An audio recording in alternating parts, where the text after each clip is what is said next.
Le chef de l'État ivoirien, Alassane Ouattara, n'est pas content de la tournure que prend la normalisation FIFA en Côte d'Ivoire. Après avoir accepté sans broncher la mise sous normalisation de la Fédération ivoirienne de football, les autorités ivoiriennes ont fait savoir leur impatience ces derniers jours. La volonté de Madame Dao Gabala de retarder la sortie de crise dans le football ivoirien n'est pas du goût des autorités ivoiriennes. Ainsi, sur instruction ferme du chef de l'État, le Premier ministre, chef du gouvernement Patrick Hatch s'est saisi du dossier depuis le vendredi 10 décembre 2021, pour ordonner à Dano Paulin, ministre des Sports, de faire prendre toutes les dispositions nécessaires en vue d'une élection dans les meilleurs délais. Celui-ci a instruit à son tour, la présidente du comité de normalisation à l'effet de prendre les dispositions, pour relancer le processus électoral, et terminer la transition dans les plus brefs délais. Indexée par Madame Gabala comme l'une des causes du retard pour non-validation des nouveaux textes de la FIFA a tremblé au cours des dernières heures, pour montrer patte blanche et pour faire avancer les choses.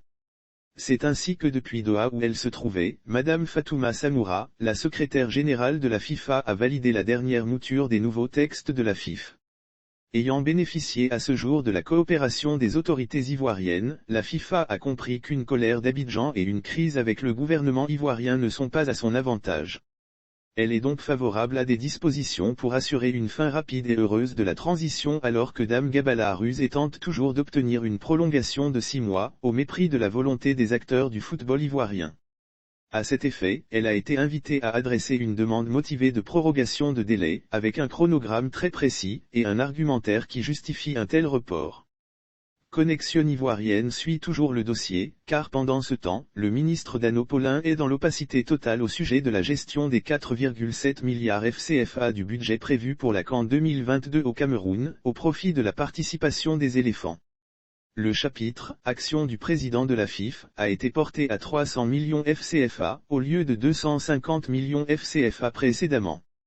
Ce montant a été barré par dont le manque de rigueur dans l'établissement, la gestion et le contrôle des ressources à la disposition de la FIFA a été mis en exergue par l'inspection d'État. Cependant, le ministre des Sports, Dano Paulin, s'est prévalu des instructions du Premier ministre pour maintenir le montant. Ces 300 millions FCFA servent de budget de souveraineté pour le président élu de la FIFA, sans explication. La gestion de la manne de 4,7 milliards FCFA de la CAN 2021 est l'une des causes des ruses et manœuvres employées pour retarder le processus électoral en vue de la sortie de crise, au sein du football ivoirien. Dano Paulin et Dao Gabala sont en danger, et ce qui retarde des sanctions contre Dano est cette réflexion à haute voix des plus hautes autorités ivoiriennes: faut-il changer un ministre des Sports à un AN de la CAN? Ne faut-il pas le laisser aller jusqu'au bout et éviter que les agissements qui lui sont imputables dans l'organisation à venir de la CAN 2023 soient une source d'entrave pour son successeur éventuel? Cependant, à force de provoquer des gaffes, comme la sortie de ses collaboratrices ayant entraîné la réaction de l'ambassade de Chine en Côte d'Ivoire, l'élu local d'Atekoubé Dano Paulin pourrait changer de ministère plus tôt que prévu.